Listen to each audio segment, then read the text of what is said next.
Alright, you're here today with MissionTristan. We're at Lombard MMA, and I'm sitting down here with Bruce. Do you want to go ahead and introduce yourself, your gym, and how it all got started? Okay.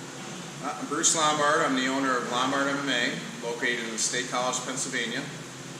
This gym's been in existence for over 25 years. I've just taken ownership of it 3 years ago, but I've been a part of this gym for 25 years, coaching for 20.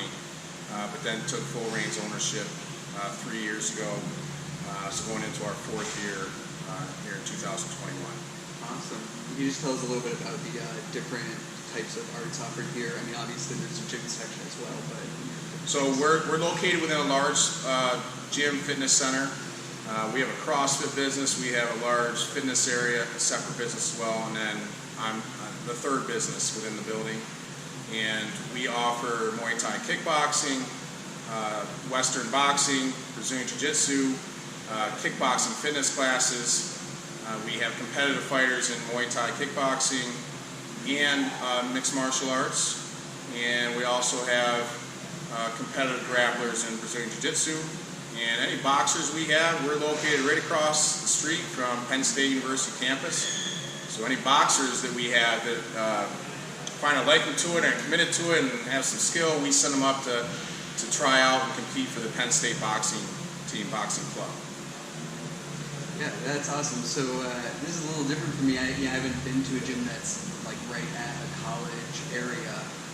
Obviously, you must be getting a lot of the college students here. Can you talk a little bit about what it's like, about obviously your kind of normal clientele? Because I'm coming from places that have huge age ranges of people. Yep. Well, again, being located a block off campus, Penn State University, one of the largest universities in the world, so our membership is 90% college students or ages between 18 and 25. So it's a good thing and a bad thing, kind of, to be in a university town, because we're a small business, so we're about a 7-month business. So fall and spring semester, we have 150 to 200 members. Summer comes and we lose, probably a third to 2/3 of that membership. So in the summertime, we'll go down to 50 to 70 members in the summer. So it's a small business where we really have to do well with it from September until May, and then we just try to survive for the summertime, and then we get excited for all the students to come back. Okay. Certainly this whole COVID thing has put a lot of strains on us in this town.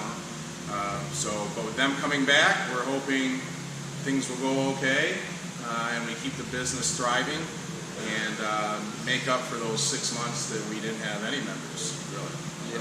Yeah, it sounds like a real a feast and famine kind of environment. Yeah. So can you walk us through kind of how things have been here with just, how has the lockdown, the students being away, reopening, because classes are just starting again, right? Yes. Okay, yeah. Walk us through all of that, because I don't have the background for this. So last March, like everybody, we were shut down in mid-March, and so we were fortunate here in Pennsylvania, because the eastern part of PA gyms are still not open, like in the Philly area. So we were fortunate enough with our area, especially no students were here in summer because Penn State shut down. So we were allowed to open June 1st. So we only went through 2.5 months of a shutdown. I say only. It sucked. Yeah. But at least we were allowed to open before a lot of the gyms here in half of Pennsylvania. So June 1st we reopened. We had about 25 to 30 members all summer. We didn't have many people. A lot of members that we do have that are older, they were reluctant to come back so soon. The 18 to 22-year-olds didn't seem to really care. So they came in, we trained, we put in, certain safety guidelines, some restrictions. We had all members sign a COVID release form. We have them sign a daily health screen waiver that just makes sure that they're not having any symptoms. We clean everything, not that we didn't before, but even now it seems like we're cleaning everything at every moment, so we try our best with that. We're wearing masks, and it's not fun, and it sucks, But any class that's over 10 people that we can't social distance, so our boxing, our Muay Thai kickboxing, they have to wear masks during training, which has a whole nother health issue probably, wearing those as you're sweating and breathing in that mask. So we're doing that, but classes that are less than 10, where it's just kickboxing fitness and we're on heavy bags and we can separate, then we recommend it, but we're not going to enforce it with those members in those classes.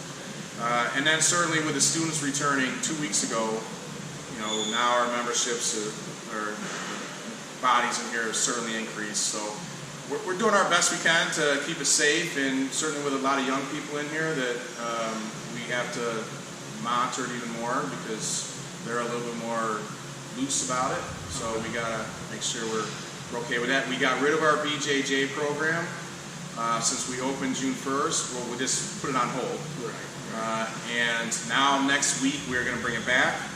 I've kind of been talking to friends that have other gyms with BJJ. They're doing it.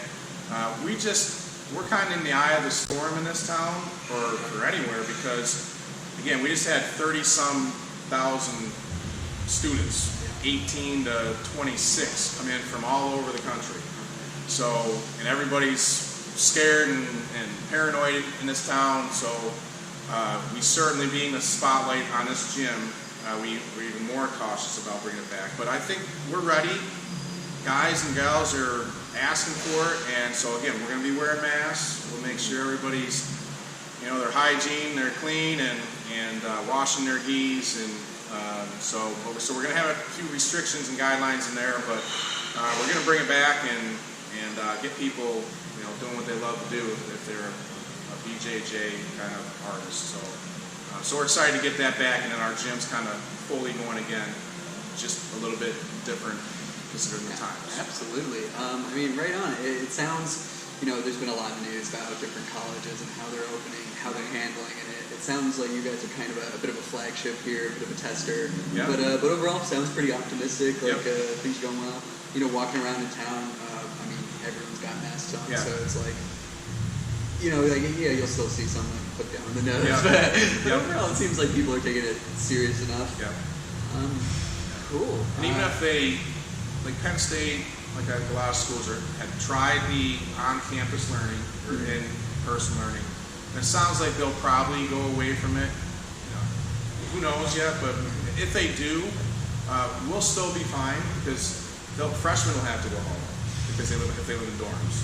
But all the upperclassmen, certainly seniors, they're going to stay here and enjoy somewhat how they can their senior year experience. Yeah, really. Plus, everybody's already paying their rent. They're already in a lease, and those places aren't going to let them out of it. And probably their parents don't want them back home either. And I don't know if the students want to go back home with their parents because they've been stuck with them for 5 months. But so I don't think our business will be hurt, even if Penn State shuts down and goes to online training or online learning. So we're fingers crossed that we'll still be fine. And again, we can get this business. We lost 6 months of revenue basically. So we're trying to, rebuild. Basically, the business had to start over to a certain degree. Yeah. I feel that, so hoping for you as well. Yeah. But okay, cool. Let's talk a little bit. Let's switch up a little. Talk about your background. I was reading a bit about your programs here. It seems like you've got a lot of fitness variations as well. Is it all stuff that you've come up with? Yeah. Well, so I've been into martial arts for almost 30 years. I've been associated with this gym for 25. This martial arts gym. The original owner, when I first came to State College here at Penn State in '94, he died prematurely at 2020, and at that point, his general manager took over the ownership. I took over all the coaching and teaching, and then that second owner that moved on about 3 years ago, and I took over. So about 30 years of training, 25 years as gym, 20 years of coaching. We started out as a Jeet Kune Do gym, influenced gym. Which in Jeet Kune Do you have your boxing, your Thai boxing, your submission grappling, your wrestling. Anyhow, we just went away from that when the UFC became really popular in the early 2000s. Nobody seemed to care about Jeet Kune Do, even though it's the original mixed martial art. So we just changed the separate classes: Muay Thai, boxing, At that point, we had submission grappling, no gi. But then as Brazilian Jiu-Jitsu became even more popular because Joe Rogan says it about 100 times every UFC event. So everybody thought that was the answer to everything. So certainly it's popular, it's a great art, and it's safe to a certain degree. We have a really good coach. So we have the BJJ program, but then probably 2010 when we started to see more and more, I mean, I don't know who might remember Taibo back in the 90s, where that was the original kind of kickboxing, kind of fitness thing. It got a lot of females involved. And so, but then in 2010, you started to get all these other gyms, Rumble, Round 9, all these different types of gyms that had the boxing and the kickboxing, chain gyms, commercial gyms. And so we started to do more of that. And because before that, I was kind of more of the, just sport, competition, develop fighters. Then we realized that to keep the business thriving, we needed something else. We needed to get, branch out a little bit. So we started these fitness classes.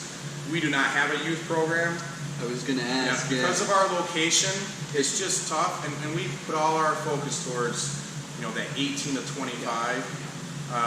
Parents don't want to come downtown with parking and everything. So if this gym was anywhere else but downtown, we'd have to have a youth program. A martial arts gym does not survive without a youth program.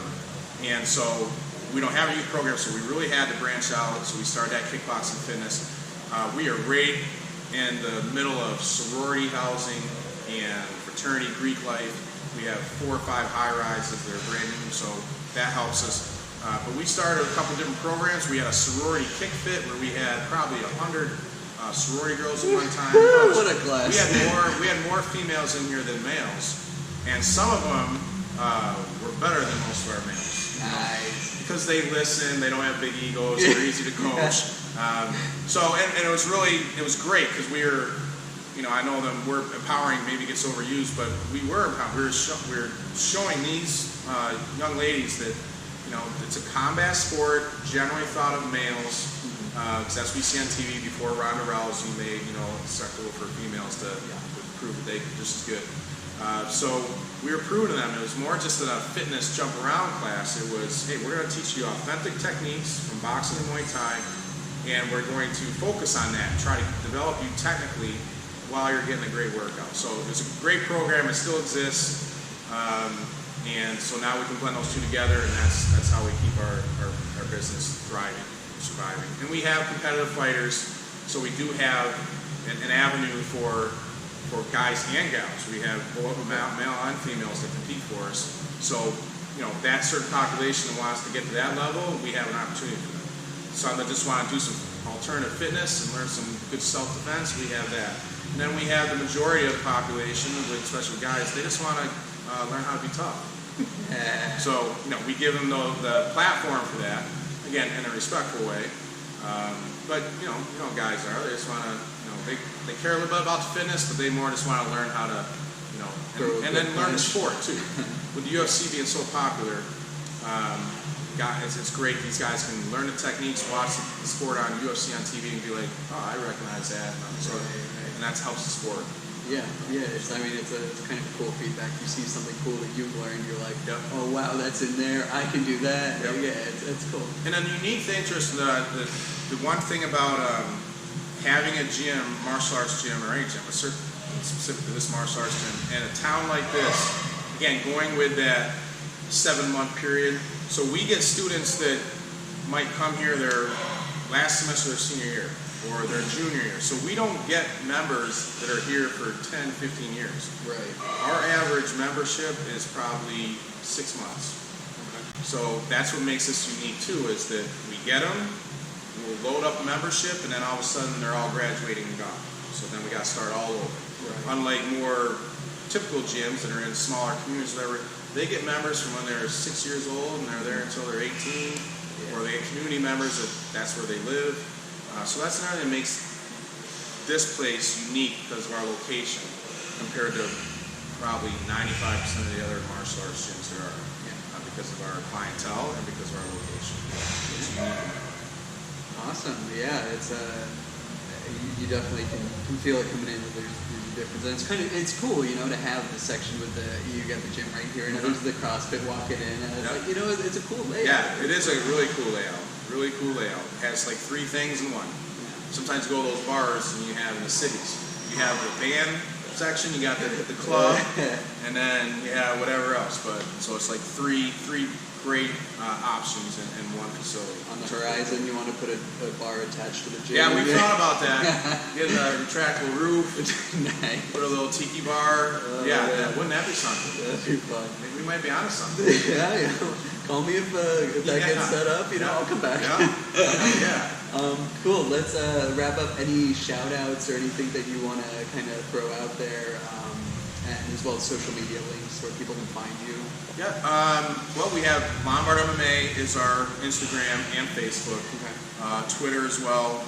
I actually have this business branches off. I do a couple other things. I train football players, football coaches around the country in hand fighting. So I travel around and do that. We have numerous NFL guys that train with us. I go around and teach college coaches. We've been to Alabama, Oklahoma, for example. Do a lot of work with Penn State. So that's called MMAFx, Mixed Martial Arts Football Cross Training. Okay. And that's been existing for about 5 years. So that's kind of an element, another kind of a side gig to the Lombard MMA brick and mortar area. So that's something that's MMAFx on Instagram, Facebook as well. And then we also have a phys ed curriculum that we sell to schools. It's grade 4 through 12. It's called Martial Arts Fitness.